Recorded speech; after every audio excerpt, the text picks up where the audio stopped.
Doug Manley to travel down from the Fredonia area, and you're gonna really enjoy the Doug Manley story, I'm sure. So at this point in time, I'm gonna sit down and I'll let the two guys go at it.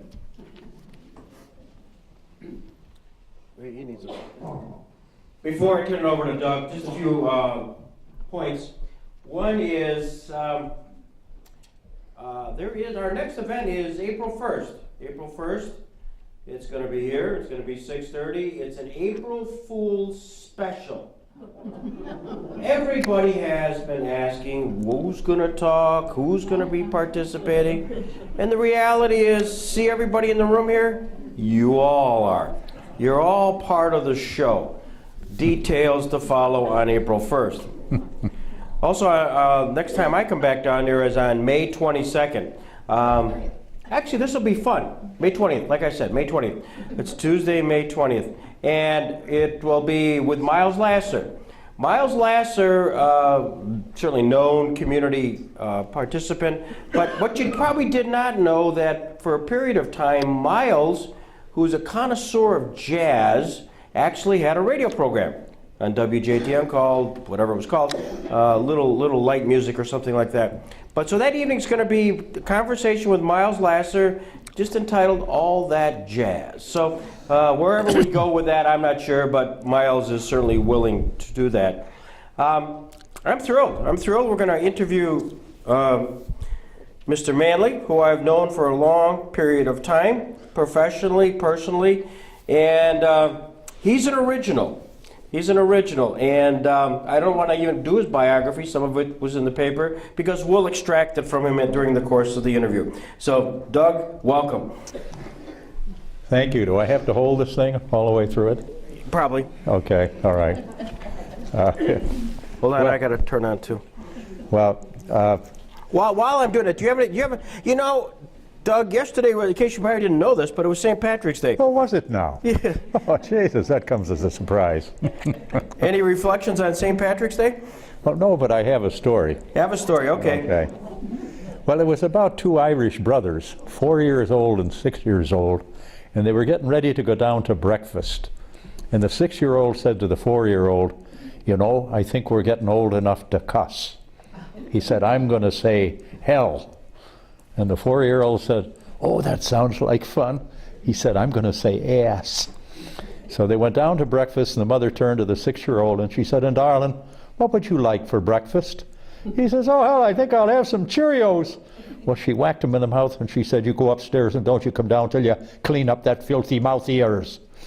And then she turned to the 4-year-old and she said, and darling, what would you like for breakfast? Looked back and forth. He says, well, you can bet your ass it won't be Cheerios. So, they learn early, right? And all of us, I'm sure, have had little children, grandchildren, great-grandchildren, and you never know what's coming out of their mouth, that's for sure. So, and one other story, because it's a little bit how I felt about this day in this interview, which I've never done one of before, and it was about a Irish farmer named Riley, and he was having a real run of bad luck. His horse stepped in a gopher hole, broke its leg, and he had to shoot it. His wife ran off with the FedEx man. His daughter got pregnant by the hired man. Lightning hit his barn, it burned to the ground. And robbers broke in and stripped his house of everything valuable. And he stepped out in the hall, or out in the yard, and he said, "Why me, God? Why me?" And a voice from above said, "I don't know, Riley. There's just something about you that pisses me off." You ever had one of those days? So anyway, okay. So you were born in Rochester? I was. And just for biography's sake, what'd your mom and dad do? My mother was a housewife, and in those days, that's all you were. Yep. She had worked as a secretary in an office for what later turned out the Taylor Instrument Company, and she was Catholic. My father was Baptist. They eloped to Wilkes-Barre, Pennsylvania, and my dad promised that I would be raised Catholic. That was another promise he never kept. Nor did me mother. They solved the problem by, we've never been a church-going family, and I guess that's why my brother turned into a Methodist minister, and I went into the food processing business.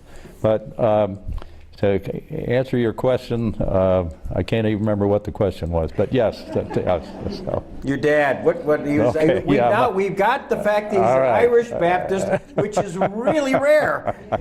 He's not, we don't even know whether we're Irish. We had somebody in the family that traced the tree back to 1806, and they lost it in the spelling. We spell it L-Y, others L-E-Y, others L-E-I-G-H, they're all Manleys, and we don't know. But L-Y is the most common ending for Irish. And so my dad said we were Irish, so damn it, we were Irish.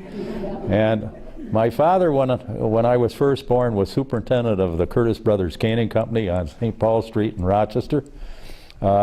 He was asked to take a cut in pay just about the time things went to hell in the stock market, and he did what would come naturally in those days. He opened a speakeasy. It was called the Flyers Club. It was across the street from the Rochester airport. My dad could fly. He had a Flyers license, and he used to rent airplanes from the guys over on the airport. He would fly over to Canada and bring his whiskey back from Canada.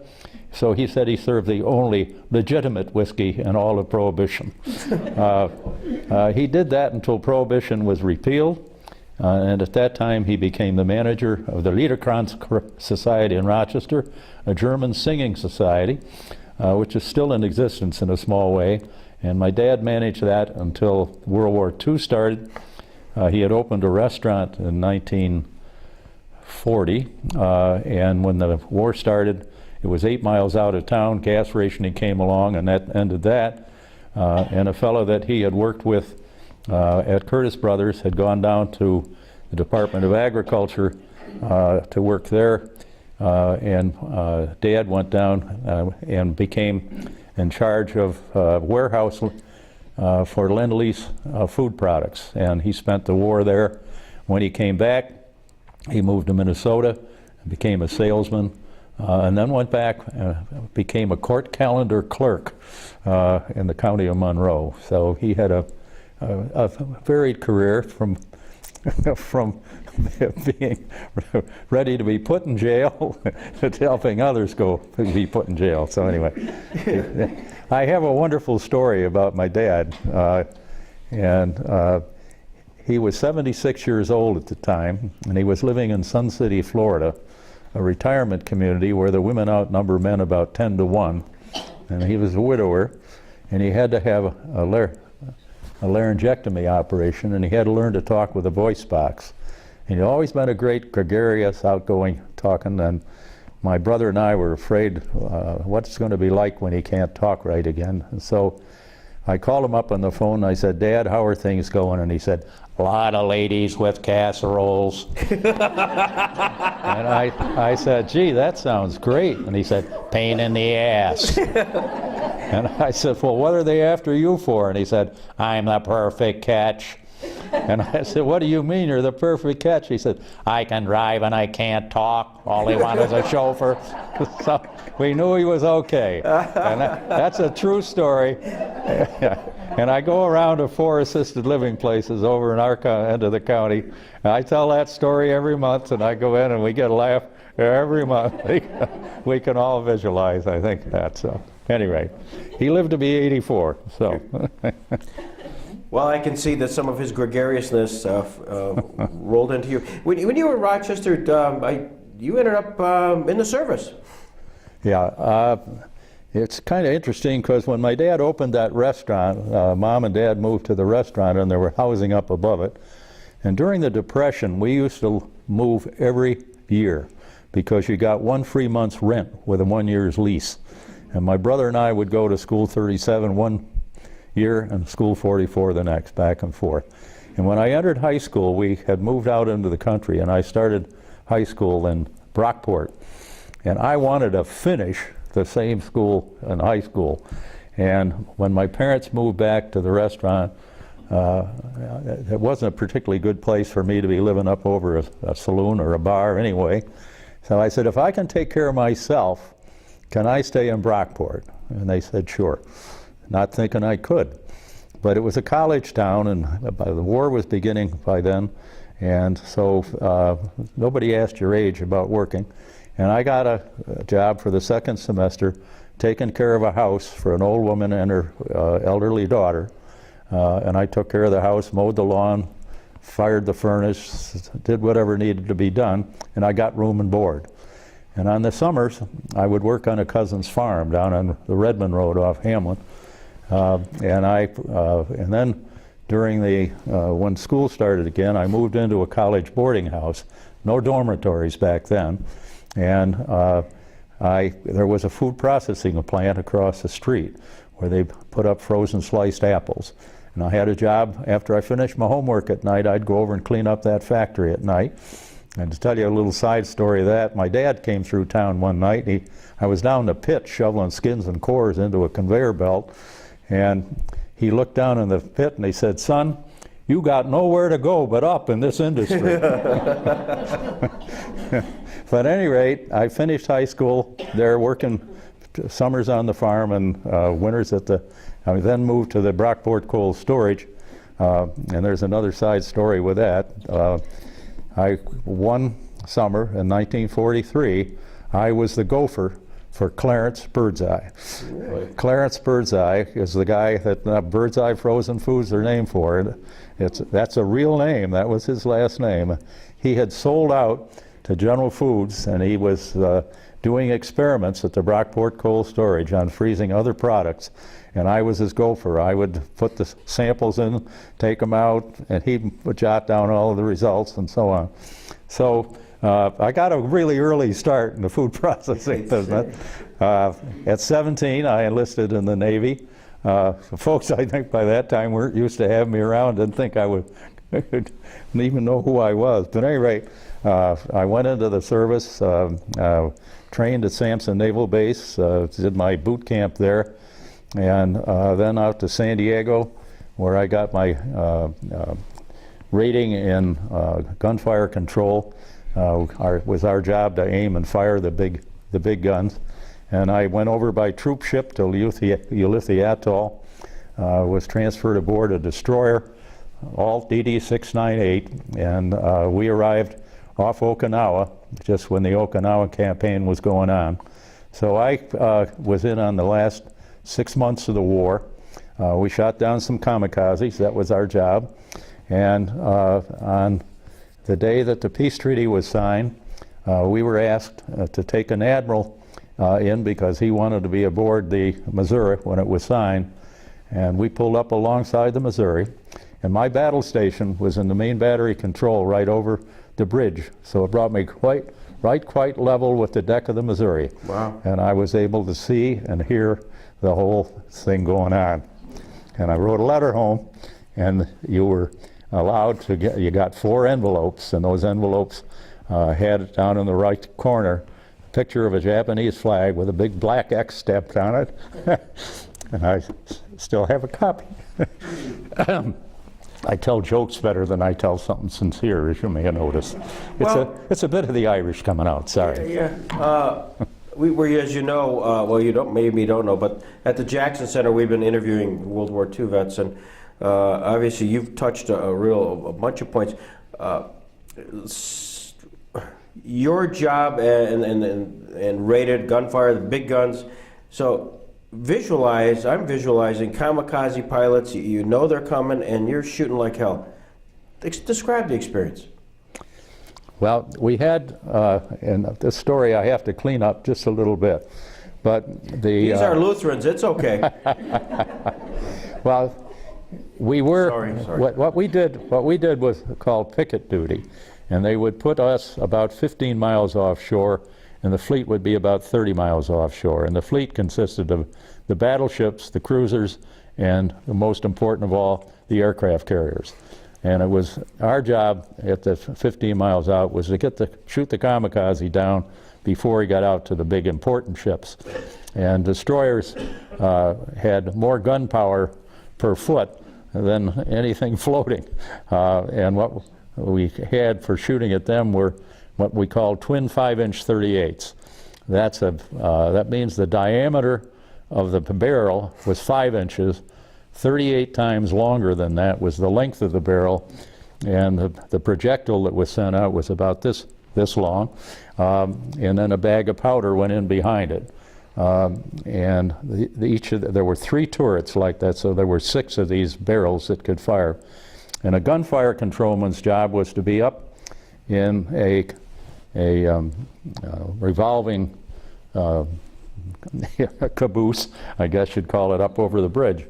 And there were 4 of us up there. One guy ran the rangefinder, and when we got a target, he would try to bring the right range in. And as we did these things, we cranked them in, and they went down to a very crude computer in those days. They were electromechanical, not electronic like they are today. Then I was a trainer, and it was my job to turn the wheels this way, and it made the crosshair go this way. And I was the pointer.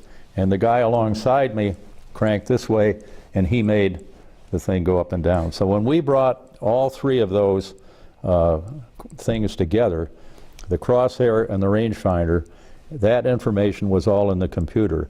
And then there was an officer. An officer had to fire the guns. We were all enlisted men. And then he would give the command to fire to whatever of those barrels they wanted to shoot. They were projectiles that had a motion detector in them, so if they got close to a plane, they would blow up and the shrapnel would bring the plane down. Well, on a particular day, we shot down a kamikaze, or we shot at him, but we only wounded him. And we were the lead ship. We were out in front, and there were 2 behind. So kamikaze knew he couldn't make it out, so he came around, he came in from behind, very low, and the 2 ships behind us couldn't shoot at him without shooting at one another. And we couldn't depress our big gun enough because he was so low to the water. And the only gun left that could still shoot at him was a 20 millimeter gun on the fantail. 20 millimeter gun was one where, you probably remember from the movies, there was a canister of ammunition that they put up onto it, and the guy who actually did the firing was strapped into the gun. And you remember from the movies, choo, choo, choo, choo, choo, choo, those kind of guns? Well, the Navy was a very segregated service. Blacks were given all the worst jobs. They were either down in the engine room or they were captains and officers' mess boys. And the captain's mess boy was a young man named Strobel, 19-year-old from New Orleans, and he was the guy firing that gun on the rear. And he kept firing until that ship blew up, that plane blew up, and parts of it hit the rear of our ship. It was that close. So 3 months later, when we were in Leyte Gulf, he was given a commendation. And after he finished the commendation, he said, "Strobel, you got anything to say?" He says, "Yes, sir, Captain. I ain't no goddamn hero. I just couldn't get the hell out of there." And it was true. I mean, he couldn't. He was strapped in. The guy who had put the ammunition on had gotten the hell out of there, too. Well, to take that story a little further, I was invited by a friend to go visit the Battle of the Bulge with him. This was about 5 years ago. I think it was their 60th anniversary or something like that. And I was there with a whole bunch of about 50 guys who had been at the Battle of the Bulge. Well, when they heard that I'd been in the Navy, oh yeah, 3 hot meals a day and a bed to sleep in every night. Yeah, and we're freezing our ass in a foxhole. And I would tell them the Strobel story, and they'd start to laugh, and they'd say, "That's just what happened to us. We couldn't get the hell out of there." They were surrounded, as you remember, by the Germans, and many of them were prisoners of war and so on. So that's my only war story, but that's the true story of heroes. There's somebody who can't get the hell out of there. So, VE Day. Do you remember that? And how did you act? I'll tell you, it was not a lot of high-fiving. There wasn't a lot of screaming and hollering. We were just so happy that it was over. Mm-hmm. And furthermore, they put every plane that they could into the air, come in and off all the carriers and one thing, and they just kept flying over, wave after wave after wave of them, so that you couldn't hurt anybody hollering if you wanted to, but it was a very solemn occasion. Mm-hmm. And MacArthur's voice was very strong, and of course all of the Japanese were coming back in their full uniforms and top hats and one thing or another.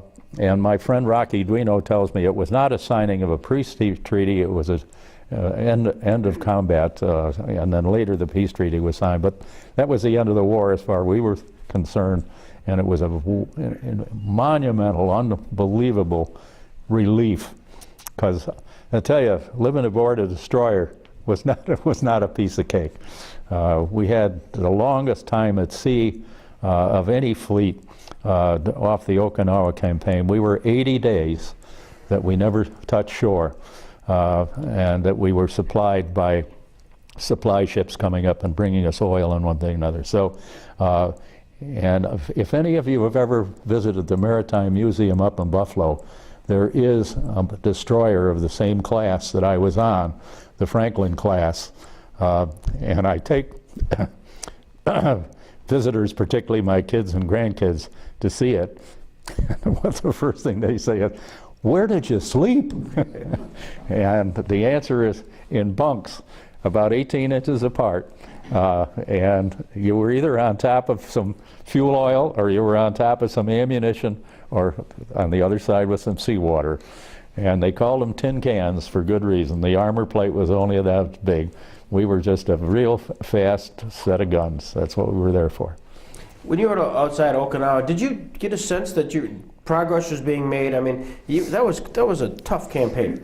Well, it was a lot tougher for the guys that were on the ground than it was us. I mean, we were 15 miles out and lobbing shells in and that sort of thing. So we had no idea really what fighting on the ground was like. The Navy was tough from the standpoint of the living conditions. They're so monotonous, and I'll tell you, being at sea in the hot climate and through storms and so on is. In fact, my wife Ann always wanted to go on a cruise, and I said, "I've had one. You go with your next husband." So the funniest thing that happened to Doug Manley while on ship was? It was probably Strobel. He didn't think it was so funny. Well, he did when he told the story. No, that. How did you pass the time? I mean, you know. 4 on, 4 off. 4 on, 4 off was when you were in a combat zone. When you were in general quarters, that was you were on until you were struck down. I mean, so you might be on for 24 hours. You didn't go to bed. You didn't eat. You just stayed at your gun. And when you weren't doing that later, when the war was over, and we didn't get to come home, the war was over in September or late August, and we didn't get home till the following May. We were one of the last ships out and the last ships to go home. By the way, when we got home, there weren't any big crowds greeting you or anything like that. The war was long over and forgotten, so we just came sailing back, and they couldn't find a place to put our ship. We made so many ships during the war. Where the hell are we going to put them when you bring them back? And so we started in San Francisco, no berths. San Diego, no berths. Down to the Panama Canal and up through Charleston Navy Yard, no berths. Philadelphia Navy Yard, no berths. Brooklyn Navy Yard, no berth. Boston, no berths. We wound up in Portland, Maine, mothballing that ship. And I belonged to an organization called the Tin Can Sailors, and it turned out we thought our ship was permanently mothballed. It was reactivated for both the Korean and the Vietnamese War. It was converted from the twin 38s to rockets were put in on some of the ships, but I had nothing to do with that. So anyway. When your kids ask you about the war, what do you tell them? I usually tell them about Strobel because that's my only war story, and I think it's so indicative of what really goes on. Is that most of the time was boring as hell. I mean, what are you going to do? I mean, there was no recreational places. That if you ever look at that ship up in the Maritime, there's no open spots. I mean, there's no recreational spot. You're going to wedge yourself in between the depth bombs, which we had, or the torpedoes that we had, or the 40 millimeters, or the 20 millimeters, or the twin 5-inch 38s. The mess hall was the biggest single place we had. And I remember when they're in a rough sea, you didn't know whose tray you were eating off of, because the table was linked to the floor and your bench was, but your tray would go sliding back and forth, and if you reach for your cup, going back the other way. So you had that was the things you can make fun of now. But we went through a typhoon in October after the war was over. Mm-hmm. And a typhoon, it was just unbelievably terrible. And destroyers weren't built for that sort of thing. And they used to have a little pendulum that was up on the bridge, and if it went 15 degrees in one direction, it would hit a stop, and 15 the other side. This thing would go over and bing, and then bing, going back and forth, and you're going this way. And with my battle station was 87 feet above the water. So you got a lot of, it was like being on the end of a whipsaw. And the water, 87 feet above the water, we would have green water going over the top of our turret, because you would be going down into the wave as big ones were coming over. And sometimes the screw would come out on the back and the whole ship would shiver like this because it didn't have any water to be stirring up. So it was, I've had no interest whatsoever in being on a large ship again. So, in fact, I did a river cruise in Germany last year, and that was fine because I could see the shore on both sides. If necessary, I could swim in. So, when all this was happening, were you glad that you're either Catholic or Irish Baptist? I just want to know. Well, they said there weren't any atheists out there. Then you came back to States. When you came, always curious because we asked the question. You come home and you see your mom and dad for the first time in many years or a few years. What'd they say? My dad was out in Detroit. My mother and I drove out there.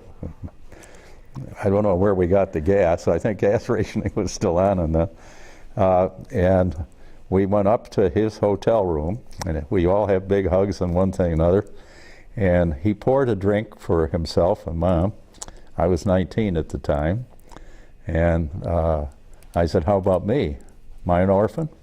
He says, "Can you handle it?" And I said, "Yeah, I think I can handle it." And he had another drink and forgot to give me one. "Can you handle it?" "Yeah." Well, he finally gave me a drink, and then we went out in the hall. And if you probably remember, during the war, you couldn't get any rubber-soled shoes. They were all leather-soled. My dad stepped out in the hall and slipped and fell right on his butt. And I looked at him and said, "What's the matter? Can't you handle it?" And his answer was? He got even. A year later, they had moved out to Minnesota. He had taken a job in Minnesota, in Minneapolis. And that was the end of my freshman year at Cornell in food science. And when Dad met me at the train, he said, "Let's stop by for a drink." He said, "They got a wonderful beer here in Minnesota." He said, "It's called Glick's Stite." And so we went in and we stopped at a little bar. It turned out he claimed he didn't know anybody out there, but as soon as we walked in the door, "Hi, Earl, how are you?" And so we went over to the bar, and he said, "Give the kid a Stite." So I had a Stite, and I drank it in a green bottle. And he said, "Well, let's have another one." So I drank the second one. And then it was time to go, and I stepped off the stool, and I fell right on my butt, because it turned out that wasn't beer, it was malt liquor. And I had just drunk 16 ounces each of malt liquor, and my knees were like this. And guess what he said? "What's the matter? Can't you handle it?" Turnabout's fair play. Food science, Cornell. Did you know of course you'd had so many touches, life touches with the food processing, that was it a natural for you to go to Cornell and get into that? Yeah, there were two programs that had just been introduced at Cornell and at Morrisville. One was a 2-year program, one a 4-year program. And for the first time, they were teaching food science. They had taught dairy science, but they had never done that. And I had enjoyed my work in the canning factory and in the frozen food plant. My dad had done it a little bit. He talked about his days in it and so on. So, I really enjoyed Cornell. I enjoyed the ag school, and I learned a lot. And the other good thing is, because it was a brand new program, it wasn't all spelled out. So I was able to pick courses that I thought would be helpful to me. I took courses in chemical engineering. I took some in civil engineering. I took some in civil engineering. Why? Because we have a lot of sewer water that you have to get rid of in the food processing buildings. So you ought to know how sewer plants work. Or chemical engineering, because you work with a lot of chemicals. Need to know about that. I got credit for electrical engineering because of my work at the San Diego. The training for gunfire control was working with electrical equipment, excuse me. And the other thing that made it very interesting is at the end of the second year, I had met this wonderful young lady named Jane Waite, and it got pretty serious, and so we decided to get married. My parents thought I was out of my mind. You just didn't in those days get married. But hell, there were a lot of us veterans that got home, and we'd spent 2 years, and we had not had a chance at being with a lady. And in those days, the only proper way to be with a lady is to marry her. And so we got married and wound up having our first child at Cornell. And I have to tell you, I had sort of a gentleman's C those first 2 years. After I got married, it came out to a B when I rounded it up, because I was working full-time, going to school full-time, being a parent full-time, and all that kind of stuff. And so was Jane. And so we had 2 more children, and unfortunately she died at 34, and I was lucky enough to marry again and had 2 more. Mm-hmm. So. When did you come back here to Chautauqua County? I got a job. After I was superintendent of a canning factory in Oakfield, and then I moved over became manager of a frozen food plant in Barker, New York. And Ed Steele was the owner of, at that time, he was general manager of the Red Wing Company, was looking for somebody who had a scientific background. There weren't too many of us around, and who had some experience on the production side. And he had just, he and the Red Wing Company had just bought a company in Philadelphia and had moved it up to Fredonia, and they ran into a lot of operational problems. And Ed heard about me and said, look, he knew I wanted to get out of operations. I wanted to get into sales and general management, because that's how you get to be the boss. You don't get it from the production side, at least you didn't in my business.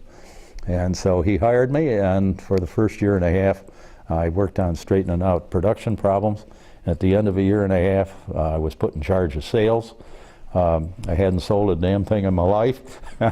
And not only that, the company he had bought was a preserve and jelly company, and we moved it up to Fredonia. And this was just a year after Bedford Products had been bought out over by Kraft Foods, and Kraft Foods got into the jam and jelly business big time, and they were having a big fight with Smucker as to who was going to be number one. And in the process, the branded business that he had bought went out the window. By the time I became sales manager, we didn't have any sales. And so I was instrumental in moving us into a line of the business that everybody claimed you couldn't make any money in, and that was putting somebody else's label on our products, called the private label business. And we became a leader in the private label industry. And in 76, well, in 62, Ed bought out the company. He and his family bought out the company, and I was allowed to become a minority owner. Allowed, that meant I could buy some stock, which I had to take a loan on, which I could hardly afford with 5 kids, but it was an opportunity which turned out to be the best thing that ever happened to me monetarily and control-wise. And so we, in 76, he sold the company. His son had been killed tragically in an accident, and he wanted to sell out, and I was a logical guy to become the president. Went to work for the bloody Brits, you know, and I was president until '89 when I retired.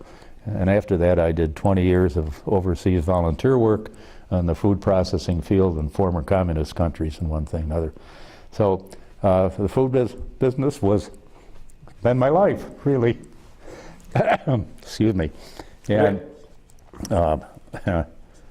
anyway, sorry. Well, incredibly successful. I mean, what Red Wing became and what your leadership there is a real Chautauqua County story, and one which you've been recognized, but probably not enough so that you've accomplished. Now, you do have a story with regards to your private label peanut butter, and one author and a very well-known person named William Buckley. Do you want to tell that story? Yeah. Well, I had a subscription to the New Yorker magazine, and in it one time was an article by Bill Buckley saying how much he loved peanut butter and how Skippy was the best peanut butter in the world.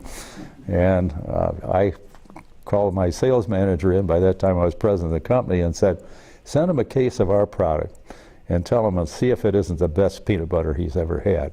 And I figured we were going to come out right, because ours was brand new, fresh off the line, and the fresher it is, the better it is. And we have made a Red Wing label and put it on and sent it down to him, and he wrote back and said thank you. And later I got some request if I would please send a case to some friends of his. Let's see, who was him? Who was the guy who played, it doesn't make any difference, but anyway, there were several big movie stars, and we were sending this stuff to them. And then a guy showed up at the Red Wing desk one day and said he'd like to do an interview, and I thought he said he was from New York magazine, not New Yorker. And he interviewed me. That was the only second time, I think. So, at any rate, and I probably talked his ear off too. But at any rate, this guy went back and wrote a 3-page article about us being the best peanut butter, and that Bill Buckley really appreciated it. Well, we put in a new peanut roaster a few years after that, and I'd gotten, by that time, having correspondence with Bill, whenever I'd get a request to send these samples to his friends. And so I thought, what a great thing if we could get him to come up and dedicate our new roaster when we put it in. It was going to then be the largest peanut roaster in the country. Did 12 tons an hour, which is a lot of peanut butter, any way you slice it or spread it.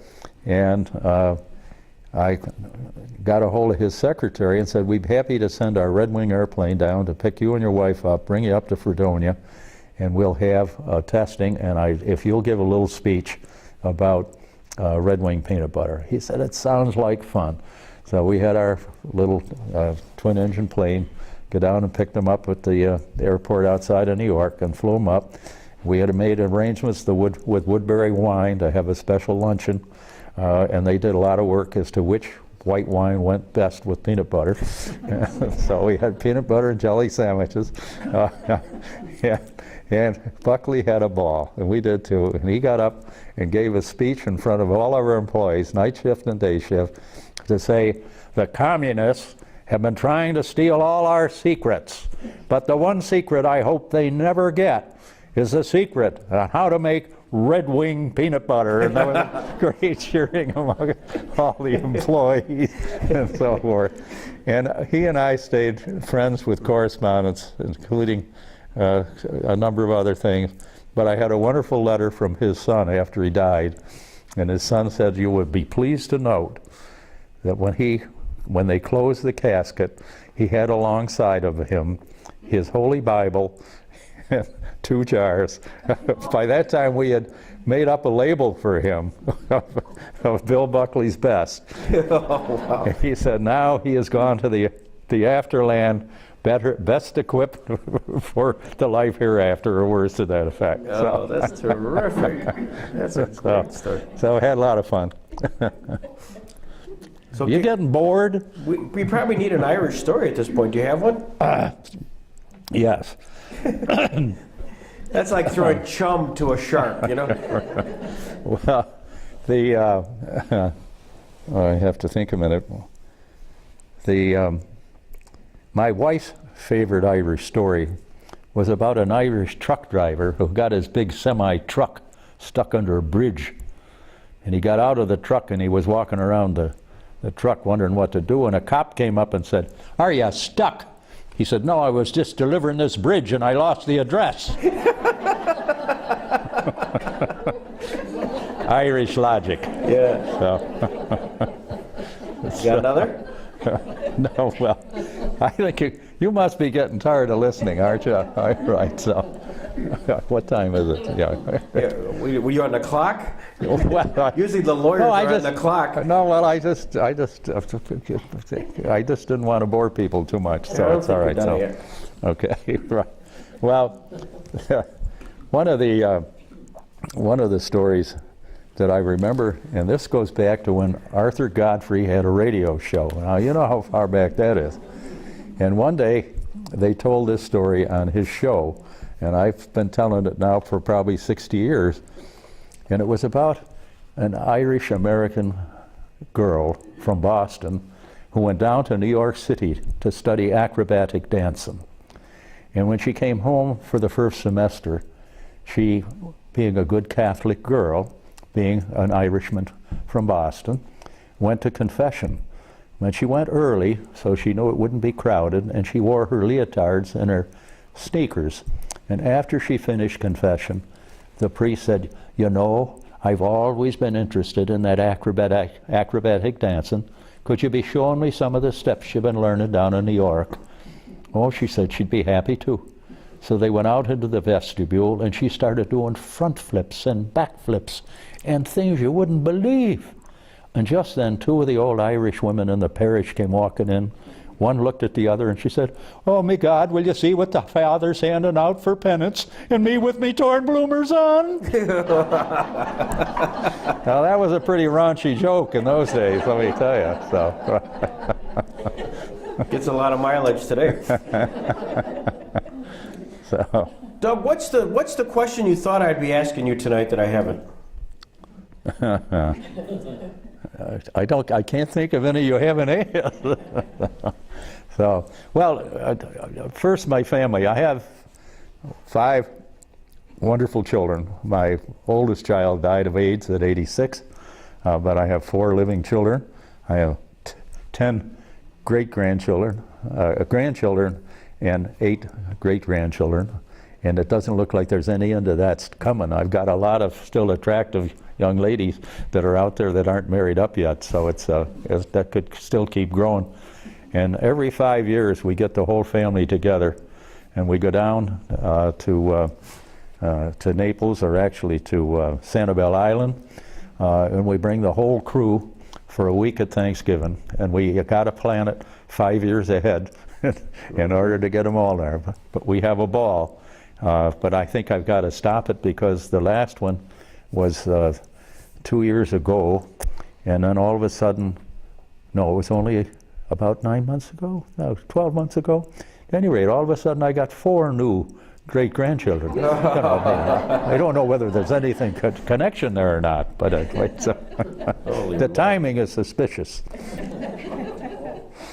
So, You know, this has been so much fun. I've been hoping to get the opportunity to get you, Doug, to have a chance to talk to you about. You're so many faceted. And by the way, a couple things. Do you still have the tap of beer in your house? I have to tell you that I no longer do. You really? And the reason is that a year and a half ago, I had pancreatitis, and they said, no more drinking, no more alcohol. And so, and I had been brewing my own ale, Manley's Irish Cream Ale, for 5 years. Oh, did I love it. Did I love it. And I had to give it up. And it's been a year and a half now, and I haven't touched another drop. Yeah. And I miss it, but not that much, Yeah. because I had 70 great years of drinking. And John Cook of Cook's Brewery, because I always did from the time Ann and I got married, we always had an old refrigerator that I drilled a hole through, and we could have beer on tap. And John Cook, and I saw him not 2 years ago at his 90, and he said, and I told him that I was making my own. He said, Manley, you were my largest non-licensed customer. I would have had to sell the company 3 years earlier if you'd done it back then. So, Yeah, your So house was really unique that way. yeah, so I'm out of that business. Gosh. Well, anyways, ladies and gentlemen, Doug Manley, thank you very much. Thank you.